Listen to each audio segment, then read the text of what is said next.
ਮਿੰਟੂ ਸਤਿ ਸ਼੍ਰੀ ਅਕਾਲ, ਸਵਾਗਤ ਹੈ ਜੀ ਪੰਜਾਬੀ ਰੇਡੀਓ ਐਸੇ ਦੇ ਵਿੱਚ। ਸ਼ੁਕਰੀਆ ਜੀ ਸਾਰਿਆਂ ਨੂੰ, ਸਤਿ ਸ੍ਰੀ ਅਕਾਲ ਜੀ। ਸਤਿ ਸ਼੍ਰੀ ਅਕਾਲ ਜੀ। ਪ੍ਰੋਗਰਾਮ ਦੇ ਵਿੱਚ ਅੱਗੇ ਵਧਣ ਤੋਂ ਪਹਿਲਾਂ ਧੰਨਵਾਦ ਕਰਦੇ ਚਲੀਏ ਸਪਾਂਸਰਸ ਦਾ, ਜਿਹੜੇ ਜ਼ਰੀਆ ਬਣਦੇ ਨੇ ਇਹਨਾਂ ਪ੍ਰੋਗਰਾਮਾਂ ਨੂੰ ਤੁਹਾਡੇ ਤੱਕ ਪਹੁੰਚਾਉਣ ਦੇ ਲਈ। ਖਾਲਸਾ ਇੰਸ਼ੋਰੈਂਸ ਏਜੰਸੀ ਵਾਲੇ, ਜਿਨ੍ਹਾਂ ਤੋਂ ਤੁਸੀਂ ਹਰ ਤਰੀਕੇ ਦੀ ਇੰਸ਼ੋਰੈਂਸ ਲੈ ਸਕਦੇ ਹੋ। ਇੰਸ਼ੋਰੈਂਸ ਬਾਰੇ ਪਤਾ ਕਰਨ ਦੇ ਲਈ ਇਹਨਾਂ ਦਾ ਨੰਬਰ ਹੈ 468-272-2500। ਇਹ 1992 ਤੋਂ ਲਗਾਤਾਰ ਇੰਸ਼ੋਰੈਂਸ ਬਿਜ਼ਨਸ ਦੇ ਵਿੱਚ ਸ਼ਾਨਦਾਰ ਸੇਵਾਵਾਂ ਦੇ ਰਹੇ ਨੇ ਤੇ ਅਮਰੀਕਾ ਭਰ ਦੇ ਵਿੱਚ ਇੰਸ਼ੋਰੈਂਸ ਕਰਦੇ ਨੇ। ਓਬਾਮਾ ਕੇਅਰ, ਮੈਡੀਕੇਅਰ ਜਾਂ ਫਿਰ ਕਵਰਡ ਕੈਲੀਫੋਰਨੀਆ ਬਾਬਤ ਪਾਲਿਸੀ ਕਰਵਾਉਣ ਦੇ ਲਈ, ਸਲਾਹ ਲੈਣ ਦੇ ਲਈ ਅੱਜ ਹੀ ਕਾਲ ਕਰੋ 468-272-2500 ਤੇ। ਟਰਕੀਨ ਇਮੀਗ੍ਰੇਸ਼ਨ ਲਾ ਫਰਮ ਵਾਲੇ, ਜੇ ਟਰਕੀਆਂ ਟੌਨੀ ਟਰਕੀਆਂ ਦੇ ਨਾਲ ਤੁਸੀਂ ਯੂਐਸ ਇਮੀਗ੍ਰੇਸ਼ਨ ਬਾਬਤ ਕੋਈ ਵੀ ਸਲਾਹ ਕਰਨੀ ਹੈ, ਕੋਈ ਵੀ ਸਵਾਲ ਪੁੱਛਣਾ, ਤੇ ਇਹਨਾਂ ਦਾ ਨੰਬਰ ਹੈ 415-909-0503। ਕ੍ਰਿਸ਼ਨ ਧਨੋਟਾ ਯੂਬਾ ਸਿਟੀ, ਬਲਜਿੰਦਰ ਸਿੰਘ ਨੇ ਵੁਡਲੈਂਡ, ਪ੍ਰਿਤਪਾਲ ਸਿੰਘ ਸਿੱਧੂ ਫਰੈਜ਼ਨੋ, ਜੀਐਨਯੂ ਵਾਲੇ ਟਰੱਕ ਵਾਸ਼ ਕਰਦੇ ਨੇ, ਆਇਲ ਚੇਂਜ ਕਰਦੇ ਨੇ, 에ਅਰ ਬ੍ਰੇਕਾਂ ਦਾ ਕੰਮ ਤਸੱਲੀ ਬਖਸ਼ ਕਰਵਾ ਸਕਦੇ ਹੋ। ਨਵੇਂ ਪੁਰਾਣੇ ਟਾਇਰ ਵੀ ਇਹਨਾਂ ਤੋਂ ਮਿਲਦੇ ਨੇ। ਲੋਕੇਸ਼ਨ ਸੈਂਤਾ ਨੀਲਾ ਦੀ ਨਿਮਾ ਸੋਤਾ ਦੇ ਨਾਲ ਗੱਲ ਕੀਤੀ ਜਾ ਸਕਦੀ ਹੈ 209-277-0113 ਤੇ। ਜਸਵਿੰਦਰ ਸਿੰਘ ਨਾਗਰਾ ਰੋਜ਼ਵੈਲ, ਅਵਤਾਰ ਸਿੰਘ ਸੰਘਾ ਯੂਬਾ ਸਿਟੀ ਤੇ ਬਲਦੇਵ ਸਿੰਘ ਕੰਗ ਯੂਬਾ ਸਿਟੀ ਤੋਂ। ਇਹਨਾਂ ਸਾਰੇ ਹੀ ਸਪਾਂਸਰਸ ਦਾ ਬਹੁਤ ਬਹੁਤ ਧੰਨਵਾਦ। ਤੇ ਜੇਕਰ ਤੁਸੀਂ ਵੀ ਪੰਜਾਬੀ ਰੇਡੀਓ ਐਸੇ ਦੇ ਇਹਨਾਂ ਪ੍ਰੋਗਰਾਮਾਂ ਨੂੰ ਸਪਾਂਸਰ ਕਰਨਾ ਚਾਹੁੰਦੇ ਹੋ ਤਾਂ ਸਟੂਡੀਓ ਦਾ ਨੰਬਰ ਹੈ 468-272-5200। ਅੱਜ ਦਾ ਇੱਕ ਖਬਰ ਤੇ ਨਜ਼ਰ ਪ੍ਰੋਗਰਾਮ ਸਾਲ 2025 ਦੀ 15 ਮਾਰਚ ਦਾ ਪ੍ਰੋਗਰਾਮ ਹੈ ਤੇ ਦਿਨ ਅੱਜ ਸ਼ਨੀਵਾਰ ਹੈ। ਖਬਰਾਂ ਦੇ ਵੱਲ ਆਈਏ ਮਿੰਟੂ ਜੀ, ਸ਼ੁਰੂਆਤ ਕਰੀਏ ਮੋਦੀ ਸਰਕਾਰ ਦੀ ਦੁਚਿੱਤੀ ਤੋਂ। ਯੂਐਸ ਦੇ ਲਈ ਖੇਤੀ ਬਾਜ਼ਾਰ ਖੋਲਣ ਦੇ ਮਾਮਲੇ ਦੇ ਵਿੱਚ ਸਰਕਾਰ ਸ਼ਸ਼ੋਪੰਜ ਦੇ ਵਿੱਚ ਹੈ ਜੀ।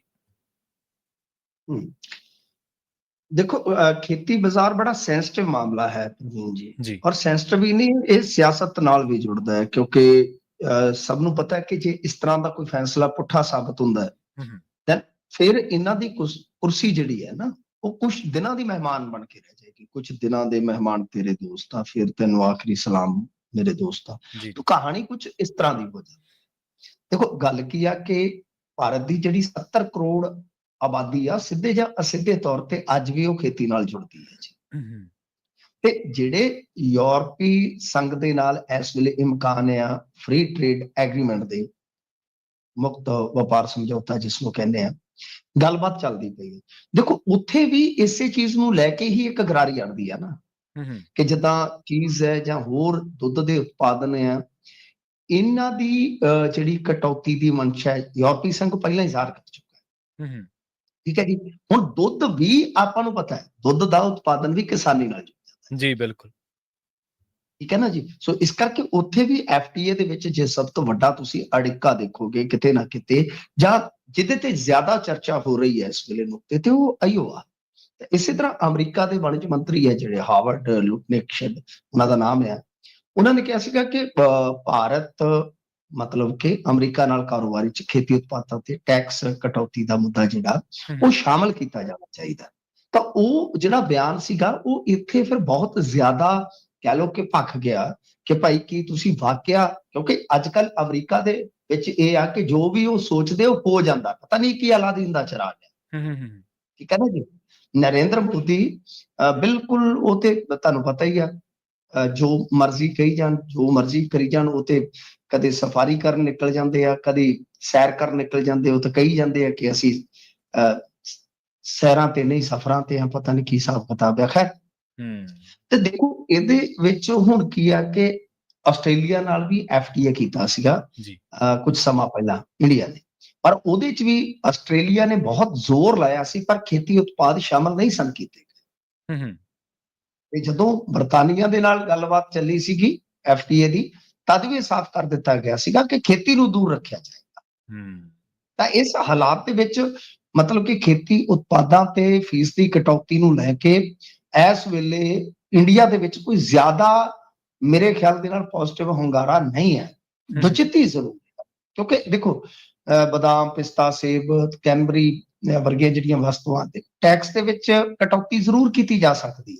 ਕੈਲੀਫੋਰਨੀਆ ਦਾ ਬਦਾਮ ਆਉਂਦਾ ਹੈ ਨਾ ਜੀ, ਇੰਡੀਆ ਦੇ ਬਾਜ਼ਾਰ ਚ ਪਹਿਲਾਂ ਹੀ ਆ ਵੀ, ਉਹਦੇ ਤੇ ਜ਼ਰੂਰ ਕਟੌਤੀ ਕੀਤੀ ਜਾ ਸਕਦੀ, ਯਾਨੀ ਕੁਝ ਉਤਪਾਦਾਂ ਤੇ ਰਾਹਤ ਦਿੱਤੀ ਜਾ ਸਕਦੀ ਹੈ, ਤਾਂ ਕਿ ਮਾਮਲਾ ਸੈਟਲਮੈਂਟ ਜਿਹੜਾ ਟੈਰਿਫ ਦੇ ਇਸ ਯੁੱਗ ਦੇ ਵਿੱਚ ਕਰ ਲਿਆ ਜਾਵੇ, ਵੀ ਕੁਝ ਚੀਜ਼ਾਂ ਚ ਗੁੰਜਾਇਸ਼ ਜ਼ਰੂਰ ਦੇ ਦਿੱਤੀ ਜਾਵੇ। ਪਰੰਤੂ ਤੁਹਾਨੂੰ ਪਤਾ ਹੀ ਹੈ, ਜੇ ਸੇਬ ਦੇ ਵਿੱਚ ਵੀ ਮੰਨ ਲਓ, ਫਰਜ਼ ਕਰੋ ਸੇਬ ਦੇ ਵਿੱਚ ਵੀ ਕਟੌਤੀ ਕੀਤੀ ਜਾਂਦੀ ਹੈ, ਤਦ ਜੋ ਹਿਮਾਚਲ ਜਾਂ ਕਸ਼ਮੀਰ ਦਾ ਕਿਸਾਨ ਹੈ ਉਹ ਪ੍ਰਭਾਵਿਤ ਹੋਣਾ ਸਟਾਰਟ ਹੋ ਜਾਏਗਾ।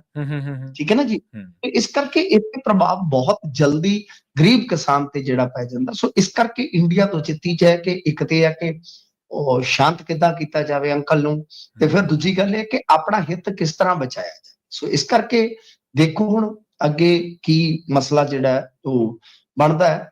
ਮਤਲਬ ਕਿ ਦੂਜੇ ਪਾਸੇ ਜੇ ਆਪਾਂ ਦੇਖੀਏ ਜਿਹੜਾ ਅਮਰੀਕਾ ਦਾ ਮਾਮਲਾ ਹੈ, ਭਾਰਤ ਲਈ ਜੇ ਇੱਕ ਆਪਾਂ ਪੱਖ ਦੇਖੀਏ, ਭਾਰਤ ਕਈ ਖੇਤਾਂ ਤੇ ਖੁਰਾਕੀ ਵਸਤਾਂ ਤੇ ਅਮਰੀਕਾ ਤੋਂ ਲਗਭਗ 100% ਟੈਕਸ ਵਸੂਲਦਾ ਹੈ। ਦੂਜੇ ਪਾਸੇ ਜੇ ਭਾਰਤ ਅਮਰੀਕਾ ਤੋਂ ਅਨਾਜ, ਸਮੁੰਦਰੀ ਉਤਪਾਦਨ ਜਾਂ ਕਹਿ ਲਓ ਜਿੱਦਾਂ ਮਾਸ ਹੋ ਗਿਆ, ਫਲ ਸਬਜ਼ੀ, ਮੱਛੀ ਇਤਿਆਦਿਕ ਜੋ ਵੀ ਹੈ, ਉਹ ਸਾਰੀਆਂ ਚੀਜ਼ਾਂ ਵਿੱਚ ਹੈਗੀਆਂ। ਕਈ ਪ੍ਰੋਸੈਸਡ ਫੂਡ ਵੀ ਹੁੰਦੇ ਆ ਉਹਦੇ ਵਿੱਚ, ਤਾਂ ਉਹ 6 ਅਰਬ ਡਾਲਰ ਤੋਂ ਵੱਧ ਦੀ ਦਰਾਮਦ ਕਰਦਾ, ਮਤਲਬ ਕਿ ਇੰਪੋਰਟ ਕਰਦਾ ਹੈ। ਤਾਂ ਫਿਰ ਉਹ ਬਹੁਤ ਜ਼ਿਆਦਾ ਵੱਧ ਜਾਏਗਾ ਤੇ ਉਹਦੇ ਚ ਇਹਨਾਂ ਨੂੰ ਜੇ ਡਿਊਟੀ ਘੱਟ ਕਰਨੀ ਪੈਂਦੀ ਹੈ ਤਾਂ ਉਹ ਫਿਰ ਤੁਹਾਨੂੰ ਪਤਾ ਹੀ ਹੈ ਜਿੱਧਰ ਨੂੰ ਰਸਤਾ ਖੁੱਲਦਾ ਹੈ ਤਾਂ ਬਹੁਤ ਜ਼ਿਆਦਾ ਫਿਰ ਉਹ ਮਾਲ ਜਿਹੜਾ ਉਹ ਕਿਸੇ ਦੇਸ਼ ਦੇ ਵਿੱਚ ਆਉਂਦਾ ਤਾਂ ਉੱਥੋਂ ਦੀ ਲੋਕਲ ਪ੍ਰੋਡਕਸ਼ਨ ਜਿਹੜੀ ਹੈ ਉਹ ਪ੍ਰਭਾਵਿਤ ਹੋਣੀ ਸਟਾਰਟ ਹੋ ਜਾਂਦੀ ਹੈ। ਸੋ ਛੋਟੇ ਕਿਸਾਨ ਨੂੰ ਇੰਡੀਆ 'ਚ ਜਿਹੜਾ ਮਾਰਜਨਲ ਕਿਸਾਨ ਹੈ 80%, ਉਹਨੂੰ ਇਸ ਤਰ੍ਹਾਂ ਦਾ ਫਿਰ ਮੁਕਾਬਲਾ ਕਰਨਾ ਬੜਾ ਔਖਾ ਜਾਂ ਸੰਭਵ ਹੋ ਜਾਏਗਾ। ਹਾਂਜੀ ਬਿਲਕੁਲ ਮਿੰਟੂ ਜੀ, ਜੇ ਮੈਂ ਗਲਤ ਹੋਇਆ ਤਾਂ ਤੁਸੀਂ ਦਰੁਸਤ ਕਰ ਦਿਓ, ਕਿਉਂਕਿ ਇਸ ਤਰ੍ਹਾਂ ਦੀ ਚਰਚਾ ਇੱਕ ਵਾਰੀ ਪਾਕਿਸਤਾਨ ਦੇ ਵਿੱਚ ਵੀ ਚੱਲੀ ਸੀ, ਕਿਉਂਕਿ ਆਪਣੇ ਤੁਹਾਨੂੰ ਪਤਾ ਹੀ ਹੈ ਟਮਾਟਰ ਦਾ ਉਤਪਾਦਨ ਬਹੁਤ ਹੁੰਦਾ, ਪਿਆਜ਼ ਦਾ ਉਤਪਾਦਨ ਬਹੁਤ ਹੁੰਦਾ ਤੇ ਇੱਧਰ ਸਸਤਾ ਸੀਗਾ, ਉੱਧਰ ਆਟਾ ਤੇ ਇਹ ਸਾਰੀਆਂ ਚੀਜ਼ਾਂ ਮਹਿੰਗੀਆਂ ਹੋ ਗਈਆਂ ਸੀ। ਮੰਗ ਉੱਧਰਲਿਆਂ ਲੋਕਾਂ ਨੇ ਕੀਤੀ ਵੀ ਬਾਰਡਰ ਖੋਲ ਦਿਓ, ਆਪਾਂ ਪੰਜਾਬ ਤੋਂ ਸਸਤਾ ਲੈ ਲੈਂਦੇ ਹਾਂ। ਤਾਂ ਉੱਧਰ ਦੀ ਜਿਹੜੀ ਵਪਾਰੀ ਲੌਬੀ ਹੈ ਜਾਂ ਹੋਰ ਜਿਹੜੀਆਂ ਧਿਰਾਂ ਨੇ ਜਿਹੜੀਆਂ ਇਹਦੇ ਹਿੱਤਾਂ ਦੇ ਨਾਲ ਜੁੜੀਆਂ ਨੇ, ਉਹਨਾਂ ਨੇ ਵਿਰੋਧ ਕੀਤਾ। ਉਹ ਕਹਿੰਦੇ ਵੀ ਇਹਦੇ ਨਾਲ ਜਿਹੜਾ ਆਪਣਾ ਬਾਜ਼ਾਰ ਆ ਉਹ ਖਤਮ ਹੋ ਜਾਊਗਾ, ਜਿਹੜੀ ਸਾਡੀ ਪ੍ਰੋਡਕਸ਼ਨ ਆ ਉਹਨੂੰ ਪੁੱਛਣਾ ਕਿਸੇ ਨੇ ਨਹੀਂਗਾ। ਜੇ ਤੁਸੀਂ ਮਹਿੰਗਾਈ ਤੇ ਕਾਬੂ ਪਾਉਣਾ ਤਾਂ ਉਹਦਾ ਤਰੀਕਾ ਕੋਈ ਹੋਰ ਲੱਭੋ। ਮੇਰੇ ਖਿਆਲ ਨਾਲ ਉਹੀ ਚੀਜ਼ ਇੱਥੇ ਆਪਾਂ ਦੇਖਦੇ ਹਾਂ ਅਪਲਾਈ ਹੁੰਦੀ। ਹਾਂ ਬਿਲਕੁਲ, ਉਹ ਤਾਂ ਹੈ ਨਾ ਕਿ ਲੋਕਲ ਪ੍ਰੋਡਕਸ਼ਨ ਜਿਹੜੀ ਤੁਹਾਡੀ ਉਹਦੀ ਕੀਮਤ ਪ੍ਰਭਾਵਿਤ ਹੋਏਗੀ। ਫਰਜ਼ ਕਰੋ ਅੱਜ ਖੋਲ ਦਿੱਤਾ ਜਾਂਦਾ, ਮੈਂ ਇੱਕ ਮਿਸਾਲ ਦਿੰਦਾ, ਕੱਲ ਨੂੰ ਰਸ਼ੀਆ ਯੂਕਰੇਨ ਦਾ ਜੰਗ ਖਤਮ ਹੋ ਜਾਂਦਾ ਤੇ US ਯੂਕਰੇਨ ਤੇ ਪ੍ਰਭਾਵੀ ਹੋ ਜਾਂਦਾ ਪੂਰੀ ਤਰ੍ਹਾਂ, ਤਾਂ ਉਹ ਤਾਂ ਕਹੇਗਾ ਕਿ ਯੂਕਰੇਨ ਵਾਲੀ ਕਣਕ ਵੀ ਇੱਥੇ ਸਟਾਓ। ਤਾਂ ਯੂਕਰੇਨ ਦੀ ਕਣਕ ਜੇ ਮੰਨ ਲਓ ਫਰਜ਼ ਕਰੋ ਸਾਰੇ ਖਰਚੇ ਪਾ ਕੇ ਇੱਥੇ 1800 ਨੂੰ ਪੈ ਰਹੀ ਆ, ਤਾਂ ਵਪਾਰੀ ਦਾ ਸਿਰਫ ਰਿਹਾ ਕਿ ਉਹ ਜਾ ਕੇ 2500 ਨੂੰ ਖਰੀਦੇਗਾ MSP ਤੇ। ਸੋ ਦਿੱਕਤ ਇਹ ਹੋ ਜਾਂਦੀ ਹੈ ਨਾ ਜੀ।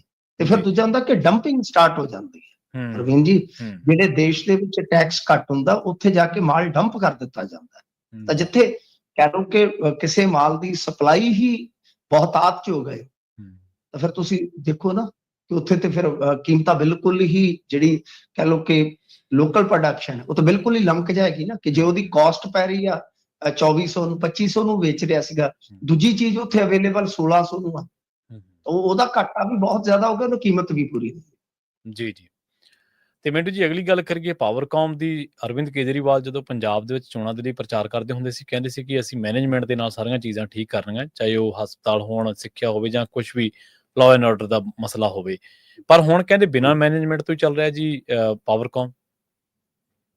ਦੇਖੋ, ਪੰਜਾਬ ਸਟੇਟ ਪਾਵਰ ਕਾਰਪੋਰੇਸ਼ਨ ਜਿਹੜਾ ਹੈ ਨਾ, PSPCL ਦਾ ਹਿੱਸਾ ਜਿਹੜਾ ਜੀ, ਉਹਦੇ ਵਿੱਚ ਕਹਿ ਸਕਦੇ ਹਾਂ ਕਿ ਮੈਨੇਜਮੈਂਟ ਜਿਹੜੀ ਆ ਉਹ ਲਗਭਗ ਇਸ ਵੇਲੇ ਅਣਹੋਂਦ ਦੇ ਵਿੱਚ ਹੀ ਆ। ਉਹਦੀ ਕੋਈ ਹੋਂਦ ਜ਼ਿਆਦਾ ਬਚੀ ਨਹੀਂ। ਉਹਦਾ ਮੁੱਖ ਕਾਰਨ ਇਹ ਆ ਕਿ ਜੇ ਆਪਾਂ ਦੇਖੀਏ ਜਿਵੇਂ ਫੈਸਲਾ ਲੈਣ ਵਾਲੇ ਜਿਹੜੇ ਹੁੰਦੇ ਆ PSPCL ਦਾ ਜਿਹੜਾ ਮੁੱਖ ਫੈਸਲਾ ਲੈਣ ਵਾਲਾ ਕਹ ਲਓ ਕਿ ਸਾਰਾ ਉੱਤੇ ਦੇਖੀਏ ਜਿਹੜਾ ਗਰੁੱਪ ਹੈ, ਉਹਦਾ chairman cum managing director PSPCL, director distribution, director commercial PSPCL, director HR PSPCL and director technical PSTCL। ਠੀਕ ਹੈ ਜੀ। ਇਹਨਾਂ ਦੀਆਂ ਸਾਰਿਆਂ ਦੀਆਂ ਅਸਾਮੀਆਂ ਹੀ ਖਾਲੀ, ਮਤਲਬ ਕਿ ਜਿਨ੍ਹਾਂ ਨੂੰ ਭਰਨ ਲਈ ਚੋਣ ਪ੍ਰਕਿਰਿਆ ਲਗਭਗ 6 ਮਹੀਨੇ ਪਹਿਲਾਂ ਸ਼ੁਰੂ ਕੀਤੀ ਗਈ ਸੀ, ਜੋ ਅਜੇ ਤੱਕ ਪੂਰੀ ਨਹੀਂ। ਤੁਸੀਂ ਅੰਦਾਜ਼ਾ। ਤੇ ਹੁਣ ਦੇਖੋ ਗਰਮੀਆਂ ਆ ਗਈਆਂ, ਸਾਡਾ ਟੈਂਪਰੇਚਰ 30 ਤੋਂ ਉੱਤੇ ਚੱਲ ਗਿਆ, ਅਸੀਂ ਪੱਖੇ ਤੋਂ ਬਗੈਰ ਰਹਿ ਨਹੀਂ ਸਕਦੇ। ਹੋਰ 5-7 ਦਿਨਾਂ ਨੂੰ AC ਚੱਲ ਪੈਣਗੇ ਤੇ ਫਿਰ ਤੁਹਾਨੂੰ ਪਤਾ ਹੀ ਆ AC ਚੱਲਣਗੇ ਤਾਂ ਬਹੁਤ ਜਲਦੀ ਸਾਡੀ ਡਿਮਾਂਡ ਜਿਹੜੀ ਉਹ 10,000 ਤੋਂ ਉੱਤੇ ਚਲੇ ਜਾਏਗੀ। ਤਾਂ ਉਸ ਸੂਰਤ ਦੇ ਵਿੱਚ ਯਕਦਮ ਸਾਨੂੰ ਫਿਰ ਝੋਨੇ ਦਾ ਫਿਕਰ ਪੈ ਜਾਣਾ, ਘਰੇਲੂ ਸਪਲਾਈ ਵੀ ਦੇਣੀ ਹੈ, ਝੋਨੇ ਦੀ ਸਪਲਾਈ ਵੀ ਦੇਣੀ ਹੈ। ਤਾਂ ਉਹ ਸਾਰਾ ਕੁਝ ਹੈ ਜਿਹੜਾ ਉਹ ਕਿਵੇਂ ਮੈਨੇਜ ਕਿਵੇਂ ਹੁੰਦਾ, ਮੈਨੇਜਮੈਂਟ ਦੇ ਵੱਲੋਂ ਹੀ ਹੁੰਦਾ ਹੈ ਨਾ। ਹਰੇਕ ਬੰਦੇ ਦੀ, ਹਰੇਕ ਵੱਡੇ ਅਹੁਦੇ ਦੀ ਆਂਦੇ ਹੁੰਦੇ ਨਾ, ਜਿੰਨਾ ਵੱਡਾ ਸਿਰ ਉਹਨੇ ਵੱਡੇ ਸਿਰ ਪੀੜ ਹੈ, ਕਿਉਂਕਿ ਜਿੰਨਾ ਵੱਡਾ ਹੁੰਦਾ ਉਨੀ ਵੱਡੀ ਜ਼ਿੰਮੇਵਾਰੀ ਵੀ ਹੁੰਦੀ ਹੈ ਉਹਦੇ ਨਾਲ। ਜੀ ਜੀ ਸੋ ਬਿਲਕੁਲ। ਇਸ ਕਰਕੇ ਇਹ ਇੱਕ ਬਹੁਤ ਵੱਡਾ ਮਸਲਾ ਬਣ ਗਿਆ ਕਿ ਗਰਮੀਆਂ ਐਨ ਸਿਰ ਤੇ ਆ ਤੇ ਇਹਨਾਂ ਮਹੱਤਵਪੂਰਨ ਅਹੁਦਿਆਂ ਵਾਸਤੇ ਅਜੇ ਤੱਕ ਸ਼ਖਸੀਅਤਾਂ ਹੀ ਨਹੀਂ ਲੱਭਦੀਆਂ। ਜੀ ਇਹ ਬਿਲਕੁਲ। ਕਮਾਲ ਦੀ ਗੱਲ ਹੈ। ਮੈਨੇਜਮੈਂਟ ਕਾਹਦੀ ਹੈ, ਘੁੱਗੂ ਦੀ। ਦੂਜੀ ਗੱਲ ਇਹ ਕਿ ਹੁਣ ਦੇਖੋ, ਜੋ ਫੈਸਲੇ ਲੈਣੇ ਹੁੰਦੇ ਆ, ਹੁਣ ਮੰਨ ਲਓ ਫਰਜ਼ ਕਰੋ ਕੋਈ ਪਰਚੇਸਿੰਗ ਐਗਰੀਮੈਂਟ ਕਰਨਾ, ਕੁਝ ਵੀ ਕਰਨਾ ਜੀ, ਉਹਦੇ ਵਿੱਚ ਫੈਸਲੇ ਲੈਣ ਵਾਸਤੇ ਜੇ ਬਾਡੀ ਨਹੀਂ ਤੁਹਾਡੀ ਬੈਠੀ ਤਾਂ ਪ੍ਰਭਾਵਿਤ ਹੋਏਗਾ ਸਾਰਾ ਕੁਝ। ਤੁਹਾਡੇ ਕੋਲ ਜੇ ਬਾਡੀ ਨਹੀਂ ਜਾਂ ਸੰਬੰਧਤ ਤਾਕਤ ਹੀ ਹੈ ਨਹੀਂ ਕੁਰਸੀ ਤੇ, ਤਾਂ ਕਿਤੇ ਤੋਂ ਇਜਾਜ਼ਤ ਲਈ ਜਾਊਗੀ। ਸੋ ਮੁੱਖ ਮੰਤਰੀ ਸਾਹਿਬ ਪਤਾ ਨਹੀਂ ਕੀ ਕਰਦੇ ਰਹਿੰਦੇ ਆ ਸਾਰਾ ਦਿਨ, ਮੈਨੂੰ ਤੇ ਪਤਾ ਨਹੀਂ ਹੈ। ਬਈ ਗੱਲ ਇਹ ਆ ਕਿ ਹੁਣ ਤੇ ਉਹਨਾਂ ਦੀ ਅੱਖ ਵੀ ਠੀਕ ਹੋ ਗਈ ਹੋਣੀ ਆ। ਅੱਗੇ ਤੇ ਇਹ ਸੀਗਾ ਨਾ ਕਿ ਮਿੱਤਰਾਂ ਦੀ ਅੱਖ ਅੱਜ ਲਾ ਲਿਆ ਕੋਈ ਬੰਦਾ ਵੀ ਠੀਕ ਕਰਨਾ ਤੇ ਦੱਸ। ਤਾਂ ਗੱਲ ਇਹ ਆ ਕਿ ਹੁਣ ਜਦੋਂ ਸਭ ਕੁਝ ਠੀਕ ਆ, ਤੁਸੀਂ ਇਹਨਾਂ ਚੀਜ਼ਾਂ ਵੱਲ ਕਿਉਂ ਨਹੀਂ ਧਿਆਨ ਦਿੰਦੇ? ਬਸ ਉਹੀ ਗੱਲਾਂ, ਹਰ ਵਕਤ ਗੱਲਾਂ, ਉਹਨੂੰ ਨੇ ਦਿੱਤਾ, ਉਹਨੂੰ ਟਾਉਂਟ ਮਾਰ ਦਿੱਤੀ, ਉਹਨੂੰ ਉਹ ਕਰ ਦਿੱਤਾ, ਉਹ ਕਰ ਦਿੱਤਾ। ਇਹ ਚੀਜ਼ਾਂ ਹਾਂਜੀ ਟੀਚਰਾਂ ਕਹਿ ਲਓ, ਜੋ ਮਰਜ਼ੀ ਕਹਿ ਲਓ, ਕਿ ਬਈ ਤੁਸੀਂ ਜਲਦੀ ਇਹਨਾਂ ਚੀਜ਼ਾਂ ਤੇ ਫੈਸਲੇ ਕਿਉਂ ਨਹੀਂ ਜੇ ਲਏ? ਪਰ ਮੇਰੇ ਖਿਆਲ ਦੇ ਨਾਲ ਇਹ ਸਭ ਮਸਲੇ ਸਾਰੇ ਹੱਲ ਹੋਣਗੇ ਆਖਰ ਨੂੰ। ਇਹ ਜਿਹੜਾ ਨਾ ਕੰਮ ਉਹ 18 ਤੋਂ ਬਾਅਦ ਹੀ ਮੈਨੂੰ ਲੱਗਦਾ ਹੁਣ ਸਟਾਰਟ ਹੋਊਗਾ, ਕਿਉਂਕਿ ਵਿਪਾਸਨਾ ਤੋਂ ਬਾਅਦ ਐਨ ਫਰੈਸ਼ ਮੋਡ ਦੇ ਵਿੱਚ ਅਰਵਿੰਦ ਕੇਜਰੀਵਾਲ ਆ ਰਹੇ ਆ ਪੰਜਾਬ ਦੀ ਰਾਜਨੀਤੀ 'ਚ। ਜੀ ਬਿਲਕੁਲ ਬਿਲਕੁਲ। ਤੇ ਪੰਜਾਬ ਦੇ ਵਿੱਚ ਜਿਹੜੇ ਗੰਦੇ ਨਾਲੇ ਆ ਜੀ, ਉਹ ਮਿੰਟੂ ਜੀ ਕੈਂਸਰ ਦਾ ਬਹੁਤ ਵੱਡਾ ਕਾਰਨ ਬਣੇ ਪਏ ਜੀ। ਦੇਖੋ, ਇਹ ਜਿਹੜੇ ਨਾਲੇ ਅਸਲ ਦੇ ਵਿੱਚ ਨਾਲੇ ਤਾਂ ਹੁਣ ਹੀ ਬਣੇ ਆ।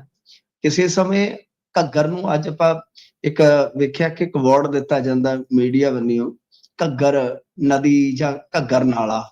ਤਾਂ ਕਿਸੇ ਟਾਈਮ ਘੱਗਰ ਦਰਿਆ ਕਿਹਾ ਜਾਂਦਾ ਸੀ। ਅਸੀਂ ਛੋਟੀ ਨਾਨਕੇ ਜਾਂਦੇ ਹੁੰਦੇ ਸੀਗੇ ਤਾਂ ਕਿਉਂਕਿ ਘੱਗਰ ਉੱਥੋਂ ਖਹਿ ਕੇ ਲੰਘਦਾ ਤੇ ਉਹ ਘੱਗਰ ਦਰਿਆ ਹੀ ਕਹਿੰਦੇ ਹੁੰਦੇ ਸੀ। ਜੀ ਜੀ। ਮਤਲਬ ਕਿ ਕਿਸੇ ਟਾਈਮ ਉਹ ਦਰਿਆ ਸੀ, ਬਾਅਦ ਦੇ ਵਿੱਚ ਸ਼ਬਦ ਚੱਲ ਪਿਆ ਨਦੀ ਤੇ ਹੁਣ ਸ਼ਬਦ ਚੱਲ ਪਿਆ ਨਾਲਾ। ਇਹ ਵੀ ਇੱਕ ਸਮੇਂ ਦਾ ਗੇੜ ਹੀ ਅਸੀਂ ਆਪਣੀ ਜ਼ਿੰਦਗੀ 'ਚ ਵੇਖਣਾ ਸੀਗਾ। ਖੈਰ ਗੱਲ ਇਹ ਆ ਕਿ ਪੰਜਾਬ ਦੇ ਵਿੱਚ ਕਈ ਕਿਸਮ ਦੀਆਂ ਜਿਹੜੀਆਂ ਸਮੱਸਿਆਵਾਂ ਬਣ ਗਈਆਂ, ਕਿਉਂਕਿ ਉਹ ਪਿੱਛੇ ਤੋਂ ਹੁਣ ਇਹਨਾਂ 'ਚ ਪੈਣ ਲੱਗ ਜਾਂਦਾ ਉਦਯੋਗਿਕ ਰਸਾਇਣ ਜਾਂ ਕਚਰਾ, ਗੰਦਾ ਪਾਣੀ, ਸੀਵਰੇਜ ਦਾ ਪਾਣੀ, ਉਹ ਸਾਰਾ ਕੁਝ ਹੈ ਜਿਹੜਾ ਫਿਰ ਤੁਹਾਨੂੰ ਪਤਾ ਹੀ ਆ। ਹੁਣ ਇੱਕ ਅਧਿਐਨ ਹੋਇਆ, ਇਸ ਅਧਿਐਨ ਦੇ ਵਿੱਚ ਬੜੀਆਂ ਚੀਜ਼ਾਂ ਨਿਕਲੀਆਂ ਨੇ। ਪਟਿਆਲਾ ਦਾ ਸ਼ਾਇਦ ਥਾਪਰ ਯੂਨੀਵਰਸਿਟੀ ਦਾ ਵੀ ਇੱਕ ਇਹਦੇ ਵਿੱਚ ਗਰੁੱਪ ਕੰਮ ਕਰ ਰਿਹਾ ਸੀਗਾ ਜੀ। ਇਹਨਾਂ ਨੇ ਜੋ ਮਤਲਬ ਕਿ ਇਹਦੇ ਵਿੱਚ ਜਿਹੜੇ ਨਾਲੇ ਬਣ ਗਏ ਆ, ਪਹਿਲਾਂ ਦਰਿਆ ਸੀਗੇ, ਉਹਨਾਂ ਦੇ ਵਿੱਚ ਜਾ ਕੇ ਵੱਖ-ਵੱਖ ਮੌਸਮਾਂ ਦਾ ਜਿਹੜਾ ਪਾਣੀ ਸੀਗਾ ਨਾ, ਉਹਦੀ ਸੈਂਪਲਿੰਗ ਕੀਤੀ ਆ। ਜਿਸ ਵੇਲੇ ਸੈਂਪਲਿੰਗ ਕੀਤੀ ਆ ਤੇ ਬੜੀਆਂ ਹੀ ਮਤਲਬ ਕਿ ਡਰਾਉਣੀਆਂ ਉਹਦੇ ਚੋਂ ਤਥਾਤਮਕ ਕਹਾਣੀਆਂ ਨਿਕਲ ਰਹੀਆਂ ਨੇ। ਇਹਨਾਂ ਨੇ ਜਿਹੜੇ ਸ਼ੋਧਕਰਤਾ ਸੀਗੇ, ਯਾਨੀ ਖੋਜਕਰਤਾ, ਅਕਤੂਬਰ 17 ਤੋਂ ਜੁਲਾਈ 18 ਦੇ ਵਿੱਚ ਘੱਗਰ ਨਦੀ ਦੇ 3 ਨਾਲੇ ਹੈਗਾ ਸਰਹੰਦ ਚੋਂ, ਇਹ ਜਿਹੜੇ ਉੱਧਰ ਤੇ ਰਹਿਣ ਵਾਲੇ ਉਹਨਾਂ ਨੂੰ ਪਤਾ ਹੋਏਗਾ, 3 ਗਾ ਇਹਨਾਂ ਦੀ ਕਹਿ ਲਓ ਬ੍ਰਾਂਚਾਂ ਬਣ ਗਈਆਂ ਸਰਹੰਦ ਚੋਂ, ਵੱਡੀ ਨਦੀ, ਤੇ ਇੱਕ ਹੈਗਾ ਤਕਾਂਸ਼ੂ ਡਰੇਨ ਸ਼ੈਦ। ਤਾਂ ਉਹਦੇ ਵਿੱਚ ਅਲੱਗ-ਅਲੱਗ ਮੌਸਮ 'ਚ ਜਾ ਕੇ ਇਹਨਾਂ ਨੇ ਜਿਹੜੇ ਨਮੂਨੇ ਇਕੱਠੇ ਕੀਤੇ ਤੇ ਉਹਦੇ ਬਾਅਦ ਫਿਰ ਜਿੱਦਾਂ ਮਤਲਬ ਕਿ ਸੀਜ਼ਨ ਜਿਹੜੇ ਹੋ ਗਏ, ਸਰਦੀ, ਗਰਮੀ, ਮੌਨਸੂਨ, ਉਹ ਤੋਂ ਬਾਅਦ ਜਦੋਂ ਇਹਨਾਂ ਨੇ ਵੇਖਿਆ ਕਿ ਇਹਦੇ ਵਿੱਚ ਸੀਸਾ, ਆਇਰਨ, ਸ਼ਾਇਦ ਕੈਡਮੀਅਮ, ਅਲਮੂਨੀਅਮ ਤੇ ਨਿਕਲ ਵਰਗੀਆਂ ਜਿਹੜੀਆਂ ਧਾਤਾਂ ਸੀਗੀਆਂ, ਉਹਨਾਂ ਦੀ ਮਾਤਰਾ ਜਿਹੜੀ ਸੀਗੀ ਉਹ ਬਹੁਤ ਜ਼ਿਆਦਾ ਪਾਈ ਜੀ। ਠੀਕ ਹੈ ਨਾ ਜੀ। ਫਿਰ ਇਹਦੇ ਵਿੱਚ ਮਤਲਬ ਕਿ ਕੁਝ ਚੀਜ਼ਾਂ ਜਿਹੜੀਆਂ ਉਹ ਇਹੋ ਜਿਹੀਆਂ ਜਿਵੇਂ ਮਤਲਬ ਕਿ ਕੈਂਸਰ ਨੂੰ ਬਹੁਤ ਜ਼ਿਆਦਾ ਕਹਿ ਲਓ ਕਿ ਉਤਸ਼ਾਹਿਤ ਕਰਦੀ ਹੈ, ਕੈਂਸਰ ਵਰਗੀ ਬਿਮਾਰੀ। ਤੋ ਇਹ ਐਸੀ ਕਹਾਣੀ ਹੈ ਕਿ ਜਿਹਦੇ ਵਿੱਚ ਜਿਹੜਾ ਲੈਡ ਜਿਹਨੂੰ ਆਪਾਂ ਕਹਿੰਦੇ ਹਾਂ ਸੀਸਾ, ਉਹ ਬਹੁਤ ਜ਼ਿਆਦਾ ਪਾਇਆ। ਉਹਦੇ ਨਾਲ ਕੀ ਹੈ ਕਿ 2 ਤਰ੍ਹਾਂ ਦੀ ਸਮੱਸਿਆ ਹੈ ਨਾ, ਕਿ ਇੱਕ ਤੇ ਇਹ ਹੈ ਕਿ ਅਸੀਂ ਆਪਣਾ ਜਿਹੜਾ ਦਰਿਆਵਾਂ ਦਾ ਢਾਂਚਾ ਸੀਗਾ, ਨਾਲਿਆਂ ਦਾ ਇੱਕ ਪੂਰਾ ਨੈਟਵਰਕ ਸੀਗਾ ਸਾਡਾ, ਜਿਵੇਂ ਅਸੀਂ ਚੋ ਸੀਗੇ ਸਾਡੇ ਕੋਲ, ਝਿੜੀਆਂ ਸੀ ਸਾਡੇ ਕੋਲ, ਛੱਪੜ ਸੀ ਸਾਡੇ ਕੋਲ। ਮੈਂ ਇੱਕ ਦਿਨ ਇੱਕ ਸਾਫ਼ ਛੱਪੜ ਦੀ ਫੋਟੋ ਪਾਈ ਸੀ ਆਪਣੇ ਪੇਜ ਤੇ ਮੇਰੇ ਖਿਆਲ ਦੇ ਨਾਲ ਘੱਟੋ ਘੱਟ 1500 ਲਾਈਕ ਹੋਣਾ ਜੀ ਉਹਦੇ ਤੇ, ਕਿਉਂਕਿ ਲੋਕਾਂ ਨੂੰ ਮਤਲਬ ਕਿ ਮੈਂ ਇੱਕ ਸਧਾਰਨ ਪਿੰਡ ਚੋਂ ਗੁਜ਼ਰਿਆ ਤੇ ਬਹੁਤ ਸਾਫ਼ ਪਾਣੀ ਸੀਗਾ ਛੱਪੜ ਦਾ। ਤੇ ਮੈਂ ਉਹ ਭਾਈ ਤਾਂ ਉਹ ਸਾਰਿਆਂ ਨੇ ਯਾਦਾਂ ਕੀਤੀਆਂ ਕਿ ਬਈ ਮਤਲਬ ਕਿ ਕਿਸੇ ਟਾਈਮ ਸਾਡੇ ਪਿੰਡ ਵੀ ਛੱਪੜ ਹੁੰਦਾ ਸੀ। ਸਹੀ ਸਹੀ। ਉਹ ਮਤਲਬ ਕਿ ਐਸਾ ਅਸੀਂ ਬੇੜਾ ਗਰਕ ਕੀਤਾ ਇਹਦੇ ਵਿੱਚ। ਹੁਣ ਅਸੀਂ ਉੱਠ ਕੇ ਹੁਣ ਸਾਡੇ ਚੋਂ ਇੱਥੇ ਸਮਾਜ ਸੇਵੀ ਕੋਈ ਕਵੇ ਕਿ ਇਹ ਵੀ ਦਿੱਲੀ ਦੀ ਸਾਜ਼ਿਸ਼ ਆ, ਤੇ ਫਿਰ ਮਤਲਬ ਕਿ ਆਪਣਾ ਮੂੰਹ ਸ਼ੀਸ਼ੇ 'ਚ ਵੇਖਣ ਦੀ ਜ਼ਰੂਰਤ ਆ। ਅਸਲ ਦੇ ਵਿੱਚ ਅਸੀਂ ਪਿੱਛੋਂ ਲੈ ਕੇ ਆਪਣੇ ਪੰਜਾਬ ਤੱਕ ਛੱਡਿਆ ਹੀ ਕੁਛ ਨਹੀਂ ਹੈ। ਹੁਣ ਸਮੱਸਿਆ ਕੀ ਹੈ ਕਿ ਬਿਮਾਰੀਆਂ ਵੀ ਲੱਗ ਰਹੀਆਂ ਲੋਕਾਂ ਨੂੰ, ਤੇ ਦੂਜਾ ਕਿ ਜਿਹੜਾ ਸਾਡਾ ਥੱਲੇ ਧਰਤੀ ਹੇਠਲਾ ਪਾਣੀ ਹੈ, ਜਿਹੜਾ ਜੋ ਪਾਣੀ ਦਾ ਰਿਜ਼ਰਵ ਹੈ ਸਾਡਾ, ਉਹ ਵੀ ਇਹਦੇ ਨਾਲ ਮਾੜਾ ਹੋ ਗਿਆ, ਭੈੜਾ ਹੋ ਗਿਆ, ਪਲੀਤ ਹੋ ਗਿਆ। ਮਤਲਬ ਕਿ ਉੱਤੇ ਵੀ ਅਸੀਂ ਜਿਹੜਾ ਪਾਣੀ ਸੀਗਾ, ਸਾਫ਼ ਸੁਥਰਾ ਪਾਣੀ ਸੀਗਾ ਜਿਹੜਾ, ਉਹ ਵੀ ਮਾੜਾ ਕਰ ਲਿਆ। ਤੇ ਜਿਹੜਾ ਹੇਠਾਂ ਸੀਗਾ, ਜਿਹੜਾ ਸਾਡਾ ਰਿਜ਼ਰਵ ਸੀ, ਜੋ ਪ੍ਰਮਾਤਮਾ ਨੇ ਸਾਨੂੰ ਇੱਕ ਬੈਂਕ ਬੈਲੈਂਸ ਦਿੱਤਾ ਸੀਗਾ, ਅਸੀਂ ਉਹਨੂੰ ਵੀ ਖਰਾਬ ਕਰ ਲਿਆ, ਕਹਿਣ ਦਾ ਮਤਲਬ ਹੈ। ਸੋ ਇਹ ਜਿਹੜਾ ਕਹਿ ਲਓ ਕਿ ਹੋਇਆ ਹੈ, ਇਹਦੇ ਵਿੱਚ ICMR ਵੀ ਸ਼ਾਮਲ ਸੀਗੀ। ਇਹ ਕੋਈ ਛੋਟਾ ਅਧਿਐਨ ਨਹੀਂ। ਉਹਦੇ ਵਿੱਚ ਇਹ ਦਾਅਵਾ ਕੀਤਾ ਗਿਆ ਕਿ ਪੰਜਾਬ ਦੇ ਵਿੱਚ ਜਿਹੜੇ ਇਸ ਤਰ੍ਹਾਂ ਦੇ ਨਾਲੇ ਆ, ਯਾਨੀ ਨਾਲੇ ਆਪਾਂ ਕਹਿਣ ਦਾ ਮਤਲਬ ਕਿ ਜਿਨ੍ਹਾਂ ਨੂੰ ਅਸੀਂ ਨਾਲੀਆਂ ਬਣਾ ਦਿੱਤਾ, ਉਹਦੇ ਵਿੱਚ ਰਸਾਇਣ ਪਾਈ ਜਾਂਦੇ, ਉਹਦੇ ਵਿੱਚ ਗੰਦਾ ਮੰਦਾ ਪਾਣੀ ਪਾਈ ਜਾਂਦੇ ਆ, ਕਿ ਇਹ ਵੀ ਕੈਂਸਰ ਦੀ ਬਹੁਤ ਵੱਡੀ ਵਜ੍ਹਾ ਪੰਜਾਬੀ ਵਿੱਚ। ਜੀ ਜੀ ਬਿਲਕੁਲ। ਤੇ ਮਿੰਟੂ ਜੀ, ਗੱਲ ਕਰੀਏ ਨਸ਼ੇ ਦੇ ਵਿਰੁੱਧ ਜਿਹੜੀ ਯੁੱਧ ਛੇੜਨ ਵਾਲੀ ਸਰਕਾਰ ਹੈ, ਇਹਨੂੰ ਫਟਕਾਰਾਂ ਪੈ ਰਹੀਆਂ ਨੇ ਜੀ? ਦੇਖੋ, ਨਹੀਂ, ਇਹਦੇ ਵਿੱਚ ਦੋ ਚੀਜ਼ਾਂ ਨੇ। ਬਲਡੋਜ਼ਰ ਦੇ ਮਾਮਲੇ ਦੇ ਵਿੱਚ ਅਸੀਂ ਲੋਕਾਂ ਨੂੰ ਡੇ 1 ਤੋਂ ਚੇਤਾ ਰਹੇ ਸੀਗੇ, ਦੱਸ ਰਹੇ ਸੀਗੇ ਕਿ ਬਲਡੋਜ਼ਰ ਦੀ ਕਾਰਵਾਈ ਕੁਝ ਹੋਰ ਹੈ, ਉਹਨੂੰ PR ਸਟੰਟ ਦੇ ਤੌਰ ਤੇ ਹੋਰ ਤਰੀਕੇ ਨਾਲ ਪੇਸ਼ਕਾਰੀ ਦਿੱਤੀ ਜਾ ਰਹੀ ਹੈ। ਐਕਚੁਅਲ 'ਚ ਅਮਨ ਅਰੋੜਾ ਦੀ ਪਰਸੋਂ ਇੱਕ ਇੰਟਰਵਿਊ ਮੈਂ ਪੜ੍ਹ ਰਿਹਾ ਸੀਗਾ, ਉਹਦੇ 'ਚ ਅੰਸ਼ ਸੀਗਾ ਉਹਦਾ ਕਿ ਬਈ ਬਲਡੋਜ਼ਰ ਦੀ ਕਾਰਵਾਈ ਉਹਨਾਂ ਇਮਾਰਤਾਂ ਤੇ ਕੀਤੀ ਜਾ ਰਹੀ ਆ ਜੋ ਇਲੀਗਲ ਢੰਗ ਦੇ ਨਾਲ ਖੜੀਆਂ ਕੀਤੀਆਂ ਗਈਆਂ ਤਸਕਰਾਂ ਵੱਲੋਂ। ਤਾਂ ਉੱਥੇ ਸਾਫ਼ ਹੈ ਕਿ ਦਰਅਸਲ NDPS ਨਸ਼ਾ ਵਿਰੋਧੀ ਐਕਟ ਹੈ ਜਿਹੜਾ, ਉਹਦੇ ਵਿੱਚ ਕਿਤੇ ਵੀ ਡਿਮੋਲਿਸ਼ਿੰਗ ਦੀ ਕੋਈ ਪ੍ਰੋਵੀਜ਼ਨ ਹੈ ਹੀ ਨਹੀਂ। ਮੈਂ ਸਾਰਾ ਪੜਿਆ ਹੋਇਆ ਜੀ, ਠੀਕ ਹੈ ਨਾ। ਮਤਲਬ ਕਿ ਢਾਇਆ ਜਾ ਰਿਹਾ ਇਲੀਗਲ ਕੰਸਟਰਕਸ਼ਨ, ਉਹਦੇ ਅੱਗੇ ਵੀ ਕੋਈ ਥੜਾ ਹੋਵੇ, ਕੋਈ ਇਸ ਤਰ੍ਹਾਂ ਦਾ ਕੋਈ ਗੈਰ ਕਾਨੂੰਨੀ ਕਬਜ਼ਾ ਹੋਵੇ ਸ਼ਹਿਰ ਦੇ ਵਿੱਚ, ਉਹ ਕੌਂਸਲ ਹੀ ਆ ਕੇ ਢਾਹ ਦਿੰਦੀ, ਇੱਕ ਪ੍ਰੋਸੀਜਰ ਹੈ। ਉਹ ਵੀ ਹਾਈ ਕੋਰਟ 'ਚ ਗਿਆ ਮਸਲਾ, ਤੇ ਉੱਥੇ ਜਾ ਕੇ ਕਹਿ ਕੇ ਆਏ ਨੇ ਕਿ ਜਿਹੜਾ ਵੀ ਸਾਡਾ ਇਸ ਤਰ੍ਹਾਂ ਦਾ ਕੋਈ ਮਾਮਲਾ ਹੋਊਗਾ ਤੇ ਅਸੀਂ ਉਹਦੇ ਵਿੱਚ ਇਲੀਗਲ ਕੰਸਟਰਕਸ਼ਨ ਜਦੋਂ ਵੀ ਢਾਵਾਂਗੇ ਨਾ, ਤਾਂ ਇੱਕ ਪ੍ਰੋਸੀਜਰ ਪ੍ਰੋਪਰ ਫੋਲੋ ਕਰਾਂਗੇ। ਕਿਉਂਕਿ ਉਹ ਪ੍ਰੋਸੀਜਰ ਹੁੰਦਾ ਨਾ, ਕਿਸੇ ਵੀ ਮੰਨ ਲਓ ਇਮਾਰਤ ਨੂੰ ਜਿਹੜੀ ਇਲੀਗਲ ਕੰਸਟਰਕਟ ਕੀਤੀ ਹੈ, ਬੇਸ਼ੱਕ ਇਹਨਾਂ ਦੀ ਨਜ਼ਰ ਦੇ ਵਿੱਚ, ਪਰ ਉਹਦਾ ਇੱਕ ਢੰਗ ਹੈ। ਢੰਗ ਕੀ ਹੈ ਕਿ ਤੁਸੀਂ ਨੋਟਿਸ ਸਰਵ ਕਰੋ, ਅਗਲਾ ਜਵਾਬ ਦੇਵੇ, ਵਗੈਰਾ ਵਗੈਰਾ ਵਗੈਰਾ, ਜੋ ਵੀ ਪ੍ਰੋਸੀਜਰ ਹੈ। ਤਾਂ ਕਹਿੰਦਾ ਮਤਲਬ ਇਹ ਕਿ ਇਹ ਨਹੀਂ ਹੈ ਕਿ ਤੁਸੀਂ ਚੱਕ ਕੇ ਕਿਸੇ ਦੇ ਜਵਾਬ ਜਿਹੜੇ ਉਹ ਸੁੱਤੇ ਪਏ ਤੇ ਜਾ ਕੇ ਉੱਥੇ ਕਹੋ ਕਿ ਪੀਲਾ ਪੰਜਾ ਆ ਗਿਆ, ਐਸਾ ਨਹੀਂ ਹੈ। ਤਾਂ ਇੱਕ ਤੇ ਇਹ ਐਸਾ ਹਫ਼ਤੇ ਦੇ ਵਿੱਚ ਇਹਨਾਂ ਨੇ ਜਾ ਕੇ ਚੁੱਪ ਚਪੀਤੇ ਹਾਈ ਕੋਰਟ 'ਚ ਕਿਹਾ, ਤੁਸੀਂ ਦੇਖਿਆ ਹੋਣਾ ਪਿਛਲੇ 2-3 ਦਿਨ ਤੋਂ ਹੁਣ ਉਹ ਚੀਜ਼ਾਂ ਘਟ ਗਈਆਂ, ਨੋਟ ਕਰਿਓ।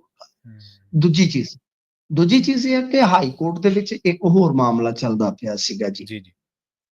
ਉਹਦੇ ਵਿੱਚ ਹਾਈ ਕੋਰਟ ਕਿਉਂਕਿ ਡਰੱਗ ਤੇ ਵੇਲੇ ਕਵੇਲੇ ਗਾਏ ਬਗਾਏ ਨੋਟਿਸ ਲੈਂਦਾ ਰਹਿੰਦਾ, ਬਹੁਤ ਲੰਬੇ ਸਮੇਂ ਤੋਂ ਹਾਈ ਕੋਰਟ ਦੇ ਵਿੱਚ ਡਰੱਗ ਨੂੰ ਲੈ ਕੇ ਸੁਣਵਾਈ ਚੱਲਦੀ ਹੈ। ਨਿਰੰਜਨ ਸਿੰਘ ਵਾਲਾ ਐਪੀਸੋਡ, ਉਹ ਸਭ ਕੁਝ ਉਹਨਾਂ ਚੀਜ਼ਾਂ ਚੋਂ ਹੀ ਨਿਕਲਦਾ ਹੈ ਸਭ। ਹੁਣ ਗੱਲ ਕੀ ਆ ਕਿ ਜਿਹੜੀ ਇੱਥੇ ਗੈਰ ਕਾਨੂੰਨੀ ਨਸ਼ੇ ਦੀ ਵਿਕਰੀ ਆ, ਉਹਦੇ ਤੇ ਜਾਂਚ ਜਿਹੜੀ ਹੈ ਨਾ, ਉਹ ਹਾਈ ਕੋਰਟ ਨੂੰ ਦੇਣ ਦਾ ਹੁਕਮ ਦਿੱਤਾ ਸੀਗਾ। ਜੀ ਦੇਖੋ, ਵੈਸੇ CBI ਪੰਜਾਬ ਦੇ ਵਿੱਚ ਸਿੱਧੀ ਐਂਟਰੀ ਨਹੀਂ ਮਾਰ ਸਕਦੀ। ਕੈਪਟਨ ਸਰਕਾਰ ਵੇਲੇ ਇਹਨਾਂ ਨੇ ਉਹ ਪੱਤਾ ਕੱਟ ਦਿੱਤਾ ਸੀਗਾ, ਜੋ ਰਾਜ ਸਰਕਾਰ ਦਾ ਅਧਿਕਾਰ ਖੇਤਰ ਹੈ। ਪਰੰਤੂ ਕੋਈ ਵੀ ਹਾਈ ਕੋਰਟ ਜਿਹੜੀ ਹੈ, ਕੋਰਟ ਹੈ ਜਿਹੜੀ, ਉਹ CBI ਨੂੰ ਮਾਮਲਾ ਦੇ ਸਕਦੀ। ਤਾਂ ਜਦੋਂ ਹਾਈ ਕੋਰਟ ਨੇ ਮਾਮਲਾ CBI ਨੂੰ ਦੇ ਦਿੱਤਾ, ਤਾਂ ਫਿਰ ਐਤਕੀ ਜਦੋਂ ਸੁਣਵਾਈ ਹੋਈ ਤਾਂ ਉਹਨਾਂ ਨੇ ਪੁੱਛਿਆ ਕੀ ਕੀਤਾ ਜੇ, ਉਹ ਕਹਿੰਦੇ ਜੀ ਕੱਖ ਵੀ ਨਹੀਂ, ਨਥਿੰਗ ਜੀ। ਉਹਨਾਂ ਨੇ ਆਖਿਆ ਕਿ ਵਾਟ ਹੈਪਨ, ਹੋਇਆ ਕੀ ਆ? ਉਹ ਕਹਿੰਦੇ ਜੀ ਪੰਜਾਬ ਵਾਲਿਆਂ ਨੇ ਡਾਟਾ ਹੀ ਨਹੀਂ ਦਿੱਤਾ, ਸਾਨੂੰ ਕੋਈ ਜਾਣਕਾਰੀ ਨਹੀਂ ਦਿੱਤੀ, ਕੋਈ ਸਹਿਯੋਗ ਹੀ ਨਹੀਂ ਦਿੱਤਾ, ਅਸੀਂ ਕੀ ਕਰੀਏ? ਜੀ ਜੀ, ਅਸੀਂ ਜਾਂਚ ਪੜਤਾਲ ਕਾਹਦੀ ਕਰੀਏ ਜੀ? ਠੀਕ ਹੈ ਨਾ। ਤਾਂ ਬਈ ਸਾਡੇ ਨਾਲ ਤਾਂ ਕੁਝ ਵੀ ਨਹੀਂ, ਸਹਿਯੋਗ ਹੀ ਨਹੀਂ ਹੈ, ਨਾ ਸੂਤ ਨਾ ਪਤਾਨ, ਜਲਾਏ ਨਾਲ ਠੇਂਗੋ ਠੇਂਗੀ। ਬਿਲਕੁਲ, ਮੇਣੋ ਮੇਣੀ ਜਿੰਨਾ ਮਰਜ਼ੀ ਕਰਾ ਲਓ ਇਹਨਾਂ ਨੂੰ। ਤਾਂ ਕਹਿਣ ਦਾ ਭਾਵ ਇਹ ਆ ਕਿ ਫਿਰ ਉੱਥੇ Punjab and Haryana high court ਨੇ ਬੜੀ ਨਾਰਾਜ਼ਗੀ ਜਤਾਈ। ਠੀਕ ਹੈ, ਉਹਨਾਂ ਨੇ ਕਿਹਾ ਕਿ ਦੇਖੋ ਗੱਲ ਇਹ ਆ ਕਿ ਬਈ ਇਹ ਤੁਸੀਂ ਮਤਲਬ ਨਾ ਤਾਂ ਸਿਰਫ ਕੋਰਟ ਦੇ ਕੰਮ ਦੇ ਵਿੱਚ ਅੜਿੱਕਾ ਡਾ ਰਹੇ ਹੋ ਤੁਸੀਂ, ਜੋ ਹੁਕਮ ਹੋਇਆ, ਬਲਕਿ ਜਨਤਕ ਹਿੱਤ ਦੇ ਵਿੱਚ ਵੀ ਤੁਸੀਂ ਕੰਮ ਨਹੀਂ ਕਰ ਰਹੇ। ਕਿਉਂਕਿ ਜਾਂਚ ਖੇਤਰ ਦੇ ਵਿੱਚ ਜੇ ਤੁਸੀਂ ਦੇਖੋਗੇ ਤਾਂ ਡਰੱਗਸ ਦੇ ਖਤਰੇ ਤੇ ਹੀ ਰਹਿਣਾ ਸੀਗਾ ਕਿ ਕਿਉਂ ਵੱਧ ਰਿਹਾ, ਇਹ ਸਾਰੀ ਜਾਂਚ ਪੜਤਾਲ ਕਰਨੀ ਸੀ। ਤੁਸੀਂ ਇਹਦੇ ਵਿੱਚ ਵੀ ਸਹਿਯੋਗ ਨਹੀਂ ਕਰ ਰਹੇ। ਦੇਖੋ ਫਿਰ ਜਿਹੜੇ ਲੋਕ ਕਹਿ ਰਹੇ ਆ ਕਿ ਯੁੱਧ ਨਸ਼ੇ ਦੇ ਵਿਰੁੱਧ, ਉਹ ਕਿੰਨੇ ਨੇ ਸ਼ੁੱਧ, ਤੁਸੀਂ ਅੰਦਾਜ਼ਾ ਲਾ ਲਓ। ਠੀਕ ਹੈ, ਕੇਂਦਰੀ ਏਜੰਸੀ ਹੈ, ਪਰ ਉਹ ਕੋਈ ਤੁਹਾਡੇ ਕਿਸੇ ਸਿਆਸੀ ਮਾਮਲੇ 'ਚ ਤੇ ਹੱਥ ਨਹੀਂ ਪਾਉਣ ਜਾ ਰਹੀ ਨਾ। ਤੇ ਜੇ ਡਰੱਗ ਦੇ ਮਾਮਲੇ 'ਚ ਕੋਈ ਸਿਆਸੀ ਨਿਕਲ ਵੀ ਆਊਗਾ ਤੇ ਸਾਡਾ ਕੀ ਲੱਗਦਾ ਵੀ ਅਸੀਂ ਦਾ ਪੁੱਤ ਹੈ ਸਾਡਾ। ਸੋ ਇਸ ਕਰਕੇ ਇਹ ਸੱਚਾਈ ਹੈ ਕਿ ਉਤੋਂ ਕੁਝ ਹੋਰ, ਹੇਠੋਂ ਕੁਝ ਹੋਰ। ਸੋ ਇਹ ਦੋ ਮਹੱਤਵਪੂਰਨ ਨੁਕਤੇ ਜਿਹੜੇ ਆ ਹਾਈ ਕੋਰਟ ਦੇ ਵਿੱਚ ਛੋਏ ਗਏ ਬੀਤੇ ਦਿਨ। ਜੀ, ਤੇ ਮਿੰਟੂ ਜੀ ਗੱਲ ਕਰੀਏ ਕਬੱਡੀ ਦੇ ਸਪਾਂਸਰਾਂ ਨੂੰ ਵੀ ਕਹਿੰਦੇ ਕਾਲਾਂ ਆਈਆਂ ਨੇ। ਹਾਂ, ਉਹੀ ਕਾਲਾਂ ਐਸੀਆਂ ਨਹੀਂ ਹੈ ਕਿ ਅੱਜ ਸੱਜਣਾ ਦੀ ਆਈ ਹੈ ਸਾਨੂੰ ਕਾਲ ਜਲੰਧਰ ਤੋਂ। ਇਹ ਦੂਜੀਆਂ ਕਾਲਾਂ ਆਉਂਦੀਆਂ ਨੇ, ਥ੍ਰੈਟ ਕਾਲਾਂ ਆਉਂਦੀਆਂ ਨੇ। ਇਹ ਤੇ ਜਦੋਂ ਆਉਂਦੀਆਂ ਨੇ ਤੇ ਨਾਲ ਦੀ ਨਾਲ ਬੰਦੇ ਦਾ ਨਾ ਬਲੱਡ ਪ੍ਰੈਸ਼ਰ ਜਿਹੜਾ ਹੈ ਉਹ ਘਟ ਜਾਂਦਾ ਹੈ ਜੀ। ਤੇ ਕਈ ਹੋਰ ਕਿਸਮ ਦੇ ਵੀ ਬੰਦੇ ਨੂੰ ਆਵਾਜ਼ਾਰ ਵਾਲੇ ਜਿਹੜੇ ਹੁੰਦੇ ਆ ਨਾ ਮਾਮਲੇ, ਉਹ ਪੈ ਜਾਂਦੇ ਆ, ਮਾਮਲੇ ਭਾਰੇ ਪੈ ਜਾਂਦੇ ਆ। ਪਰ ਕਬੱਡੀ ਦੇ ਵਿੱਚ ਪਹਿਲਾਂ ਹੀ ਸਾਰਾ ਕੁਝ ਚੱਲਣ ਡਿਆ ਸੀਗਾ। ਉਹਦੇ 'ਚ ਹੁਣ ਇਹ ਆ ਕਿ ਜਿਹੜੇ ਤਕੜੇ ਟੂਰਨਾਮੈਂਟ ਕਰਾਉਂਦੇ ਨੇ ਆ ਕੇ, ਇਹ ਜਿਹੜਾ ਹੁੰਦਾ ਨਾ ਕਬੱਡੀ ਦਾ ਸੀਜ਼ਨ ਚੱਲਦਾ ਜੀ ਅਕਤੂਬਰ ਤੋਂ ਵਿਸਾਖੀ ਤੱਕ। ਵਿਸਾਖੀ ਐਂਡ ਹੋ ਜਾਂਦਾ, ਠੀਕ ਹੈ ਜੀ। ਕੋਈ ਇੱਕਾ ਦੁੱਕਾ ਫਿਰ ਗਾਂ ਗਰਮੀ 'ਚ ਮੇਲੇ ਲੱਗਦੇ ਰਹਿੰਦੇ ਆ, ਪਰੰਤੂ ਕਬੱਡੀ ਦਾ ਜਿਹੜਾ ਸੀਜ਼ਨ ਹੁੰਦਾ ਉਹ ਅਕਤੂਬਰ ਤੋਂ ਵਿਸਾਖ ਤੱਕ ਹੁੰਦਾ ਹੈ। ਸੋ ਇਸ ਦੌਰ ਦੇ ਵਿੱਚ ਬੜੇ ਵੱਡੇ ਟੂਰਨਾਮੈਂਟ ਹੁੰਦੇ ਨੇ ਤੇ ਉਹ ਕੀ ਆ ਕਿ ਜਿਹੜੇ ਤਗੜੇ ਸਪਾਂਸਰ ਨੇ, ਜਿੱਦਾਂ ਲਾਈਕ ਕੋਈ ਆਪਣੇ ਪਿੰਡ 'ਚ ਕਰਵਾਉਂਦਾ, ਕੋਈ ਉਹਦੇ ਤੇ ਚੰਗਾ ਤਗੜਾ ਖਰਚ ਕਰਦਾ, ਉਹ ਇੱਧਰ ਆ ਕੇ ਕਰਦਾ, ਸਾਰਾ ਅਰੇਂਜਮੈਂਟ ਕਰਦਾ। ਹੁਣ ਇਸੇ ਤਰ੍ਹਾਂ ਕਹਿ ਲਓ ਕਿ ਕਪੂਰਥਲਾ ਦਾ ਇੱਕ ਬਹੁਤ ਤਗੜਾ ਪਿੰਡ ਆ ਖੈੜਾ ਦੋਨਾ, ਬੜਾ ਹੀ ਮਸ਼ਹੂਰ ਆ। ਠੀਕ ਹੈ ਜੀ, ਕਬੱਡੀ ਦਾ ਇਹਨਾਂ ਦਾ ਬਹੁਤ ਪੁਰਾਣਾ ਟੂਰਨਾਮੈਂਟ ਆ। ਤਾਂ ਉੱਥੋਂ ਦੇ ਜਿਹੜੇ ਮਤਲਬ ਕਿ ਮੁੱਖ ਸਪਾਂਸਰ ਆ ਜਾਂ ਤਗੜੇ ਜ਼ਿਮੀਂਦਾਰ ਆ, ਉਹਨੂੰ ਕਿਹਾ ਗਿਆ ਕਿ 25 ਲੱਖ ਰੁਪਈਆ ਰੰਗਦਾਰੀ ਦੇ ਅਰਸ਼ ਡੱਲਾ ਬੋਲਦਾ ਮੈਂ। ਠੀਕ ਹੈ ਨਾ, ਇਹਦੀ ਸ਼ਿਕਾਇਤ ਜਿਹੜੀ ਆ ਹੁਣ ਕਰ ਦਿੱਤੀ ਗਈ ਆ। ਪਰ ਤੁਸੀਂ ਦੇਖੋ ਕਿ ਕਬੱਡੀ ਨੂੰ ਕਿਸ ਤਰ੍ਹਾਂ ਦੀਆਂ ਕੈਂਚੀਆਂ ਵੱਜ ਰਹੀਆਂ, ਕਦੇ ਡਰੱਗ ਦੀ, ਕਦੇ ਗੈਂਗਿਜ਼ਮ ਦੀ, ਕਦੇ ਹੁਣ ਵਸੂਲੀ ਦੀ। ਤਾਂ ਫਿਰ ਇਸ ਤਰ੍ਹਾਂ ਕੀ ਹੈ ਕਿ ਨੁਕਸਾਨ ਇਹ ਚੀਜ਼ ਦਾ ਹੁੰਦਾ ਹੈ ਕਿ ਪ੍ਰਵੀਨ ਜੀ, ਜਿਹੜਾ ਬੰਦਾ ਘਰੋਂ ਲਾ ਕੇ ਟੂਰਨਾਮੈਂਟ ਕਰਵਾਉਂਦਾ, ਟੂਰਨਾਮੈਂਟ ਕਰਵਾਉਣਾ ਵਿਆਹ ਜਿੰਨਾ ਹੀ ਔਖਾ ਹੁੰਦਾ ਹੈ। ਅਸੀਂ ਕਰਵਾਉਂਦੇ ਆ ਤਾਂ ਇਹ ਕੋਈ ਸੌਖਾ ਕਾਰਜ ਨਹੀਂ ਹੁੰਦਾ। ਫਿਰ ਅਗਲਾ ਕਹਿੰਦਾ ਕਿ ਇੱਕ ਤੇ ਕੰਮ ਛੱਡੋ, ਇੱਕ ਲੋਕਾਂ ਨਾਲ ਖੇਬੜੋ, ਆ ਕਰ ਆਓ ਕਰ। ਇੱਕ ਗੈਂਗਸਟਰਾਂ ਦੀਆਂ ਧਮਕੀਆਂ ਤੇ ਵਸੂਲੀਆਂ, ਬਈ ਇਹਨਾਂ ਤੋਂ ਜਾਨ ਛਡਾਓ। ਫਿਰ ਇਹੀ ਹੋਏਗਾ ਨਾ। ਸਭ ਪੰਜਾਬ ਦੀ ਹਾਲਤ ਇਹ ਆ ਕਿ ਵੱਡੀਆਂ ਗੱਡੀਆਂ ਵਾਲਿਆਂ ਨੇ ਤਰਪਾਲਾਂ ਪਾ ਕੇ ਗੱਡੀਆਂ ਢੱਕ ਕੇ ਤੇ ਸ਼ੈੱਡਾਂ ਥੱਲੇ ਲਾਈਆਂ ਨੇ। ਬਿਲਕੁਲ ਜੀ, ਬਿਲਕੁਲ ਇਹ ਸੱਚਾਈ ਆ। WhatsApp ਜਿਹੜੇ ਉਹ ਡਿਲੀਟ ਕੀਤੇ ਜਾਂਦੇ ਇੱਕ ਖਾਸ ਪੰਜਾਬ ਦੇ ਇਲਾਕੇ ਚੋਂ, ਕਿ WhatsApp ਹੀ ਡਿਲੀਟ ਕਰ ਦਿਓ, ਦਫਾ ਕਰੋ। ਮਤਲਬ ਕਿ ਐਸੀ ਹਾਲਤ ਆ ਕਿ ਵਲਟੋਏ ਦੇ ਸਰਪੰਚ ਜਰਮਲ ਤੇ ਕੁਝ ਹਫ਼ਤਿਆਂ ਦੇ ਅੰਦਰ 3 ਵਾਰੀ ਫਾਇਰਿੰਗ ਹੋਈ। ਉਹ ਕਹਿੰਦਾ ਕਿ ਮੈਂ ਨਹੀਂ ਦੇਣੀ ਵਸੂਲੀ, ਤੇ ਰੱਬ ਦੱਸੂ ਵਾਲੀ ਆ ਕਹਿੰਦਾ ਕਿ ਭੱਜ ਕੇ ਦਿਖਾ ਜੀ। ਮਤਲਬ ਕਿ ਇਸ ਤਰ੍ਹਾਂ ਦੀ ਸੂਰਤ ਹਾਲ ਬਣੀ ਪਈ ਆ। ਸੋ ਕਬੱਡੀ ਦੇ ਵਿੱਚ, ਸਪੋਰਟਸ ਦੇ ਵਿੱਚ ਕਿਤੇ ਕਤਲੋਗਾਰਤ, ਕਿਤੇ ਵਸੂਲੀ ਦਾ ਝਗੜਾ ਜਿਹੜਾ, ਇਹ ਬਹੁਤ ਮੇਰੇ ਖਿਆਲ ਦੇ ਨਾਲ ਨੁਕਸਾਨਦਾਇਕ ਹੈ। ਪਹਿਲਾਂ ਹੀ ਗਰਾਊਂਡਾਂ ਨੂੰ ਖਿਡਾਰੀ ਨਹੀਂ ਮਿਲ ਰਹੇ ਜੀ, ਪਹਿਲਾਂ ਹੀ ਬਹੁਤ ਤੋੜਾ ਹੈ, ਬਹੁਤ ਕਿੱਲਤ ਹੈ, ਤੇ ਉੱਤੋਂ ਇਸ ਤਰ੍ਹਾਂ ਦਾ ਮਾਹੌਲ ਬਣੇਗਾ ਤਾਂ ਡੈਫੀਨੇਟਲੀ ਇਹ ਸਾਡੇ ਸਪੋਰਟਸ ਕਲਚਰ ਵਾਸਤੇ ਜਿਹੜਾ ਮਾਰੂ ਸਿੱਧ ਹੋ ਸਕਦਾ। ਤੇ ਮੈਨੂੰ ਜੀ ਉਹ ਤੁਸੀਂ ਦੇਖ ਲਓ ਵੀ ਉਹ ਪਿਛਲੇ ਹਫ਼ਤੇ ਦੇ ਵਿੱਚ ਸਾਰਾ ਦਿਨ, ਉਹ ਸਾਰੇ ਹਫ਼ਤਾ ਚਰਚਾ ਦਾ ਵਿਸ਼ਾ ਬਣੀ ਰਹੀ ਉਹ ਬੱਚੇ ਨੂੰ, ਜਿਹਦੇ ਨੂੰ ਗਰਾਊਂਡ ਦੇ ਵਿੱਚ ਗੋਲੀਆਂ ਮਾਰੀਆਂ ਗਈਆਂ ਸੀ। ਛੋਟਾ ਜਿਹਾ ਬੱਚਾ ਕਰਦੇ ਰਹੇ ਗੱਲ ਜੀ, ਉਹ ਹਾਂਜੀ 13-14 ਸਾਲ ਦੇ ਬੱਚਾ ਸੀਗਾ, ਨਿਆਣਾ। ਹਾਂਜੀ, ਨਹੀਂ ਉਹਦੇ ਵਿੱਚ ਬੜੀ ਉਹਨਾਂ ਨੇ ਬੇਵਕੂਫੀ ਕੀਤੀ ਹੈ ਤੇ ਉਹਨਾਂ ਦੀ ਨਿੱਜੀ ਰੰਜਿਸ਼ ਸੀ। ਮੈਂ ਤੇ ਪਹਿਲੇ ਦਿਨ ਤੋਂ ਹੀ ਕਹਿਤਾ ਸੀਗਾ ਕਿ ਇਹ ਮਾਮਲਾ ਜਿਹੜਾ ਬੱਚੇ ਨੂੰ ਮਾਰਨ ਦਾ ਨਾ, ਉਹ ਇਹੋ ਹੀ ਆ ਕਿ ਨਿੱਜੀ ਰੰਜਿਸ਼ ਹੈ ਕਿਸੇ ਦੀ, ਉਹ ਕੋਈ ਵੀ ਹੋ ਸਕਦੀ ਆ, ਅਫੇਅਰ ਦੀ ਹੋ ਸਕਦੀ ਆ, ਕੋਈ ਬੰਦੇ ਦੀ ਕੋਈ ਲਾਗ ਡਾਟ ਜਾਂ ਕੋਈ ਲੜਾਈ ਆ, ਹਨਾ। ਤਾਂ ਹੁਣ ਉਹਦੇ ਚ ਤੇ ਉਸੇ ਪਿੰਡ ਦਾ ਕੋਈ ਬਾਹਰ ਬੈਠਾ ਮੁੰਡਾ ਆ ਅਮਰਜੀਤ, ਠੀਕ ਹੈ ਜੀ, ਉਹ ਸਾਹਮਣੇ ਵੀ ਆ ਗਿਆ। ਉਹਨੇ ਆਖਿਆ ਕਿ ਮਾਫੀ ਮੰਗਦੇ, ਸਾਡੇ ਤੋਂ ਮੁੰਡਾ ਮਰ ਗਿਆ। ਪਰ ਸਾਡੀ ਜਿਹੜੀ ਲਾਗ ਡਾਟ ਸੀ, ਉਹ ਜਿਹੜਾ ਜ਼ਖਮੀ ਹੋਇਆ ਫੌਜੀ, ਉਹਦੇ ਨਾਲ ਆ, ਸਾਡੀ ਗਰਾਊਂਡ 'ਚ ਝੜਪ ਹੋਈ ਸੀ। ਲਓ ਦੇਖ ਲਓ ਹੁਣ ਕਿੱਡੀ ਸਾਡੇ ਲਈ ਸ਼ਰਮਨਾਕ ਗੱਲ ਆ। ਸਹੀ ਜੀ, ਸਹੀ। ਗਰਾਊਂਡ 'ਚ ਅਸੀਂ ਵੀ ਲੜਦੇ ਰਹੇ ਹਾਂ, ਮੇਰਾ 7-8 ਸਾਲ ਦਾ ਕਬੱਡੀ ਦਾ ਕੈਰੀਅਰ ਸੀਗਾ, 3-4 ਸਾਡੀਆਂ ਵੱਡੀਆਂ ਲੜਾਈਆਂ ਹੋਈਆਂ, ਲੜ ਪੈਂਦੇ ਸੀ, ਥੱਪੜੋ ਥੱਪੜੀ ਹੋਏ ਆ, ਹੋ ਜਾਂਦਾ ਐਗਰੈਸ਼ਨ ਦੇ ਵਿੱਚ। ਪਰ ਇਹ ਨਹੀਂ ਆ ਕਿ ਭੁੱਲ ਗਿਆ, ਅਗਲੀ ਵਾਰ ਫੇਰ ਇਕੱਠੇ ਹੋਏ ਤਾਂ ਚਲੋ ਠੀਕ ਆ, ਜਿਹੜੀ ਚੀਜ਼ ਉੱਥੇ ਹੀ ਛੁੱਟ ਗਈ ਆ। ਵੱਡੀਆਂ ਲੜਾਈਆਂ ਪਿੰਡਾਂ ਦੀਆਂ ਵੀ ਦੇਖੀਆਂ ਕਿ ਕਮੇਟੀਆਂ ਲੜ ਪਈਆਂ ਆਪਸ ਚ। ਪਰ ਇਹ ਥੋੜੀ ਹੈ ਕਿ ਚੱਕ ਕੇ ਬੰਦਾ ਮਾਰ ਦਿਓ। ਇੱਥੋਂ ਤੱਕ ਪਹਿਲੀ ਗੱਲ ਇਹ ਕਿ ਚਲੋ ਠੀਕ ਹੈ, ਗਰਾਊਂਡ ਚ ਅਗਰੈਸਿਵ ਹੋ ਕੇ ਇੰਟਰਨੈਸ਼ਨਲ ਖਿਡਾਰੀ ਵੀ ਲੜ ਪੈਂਦੇ ਆ।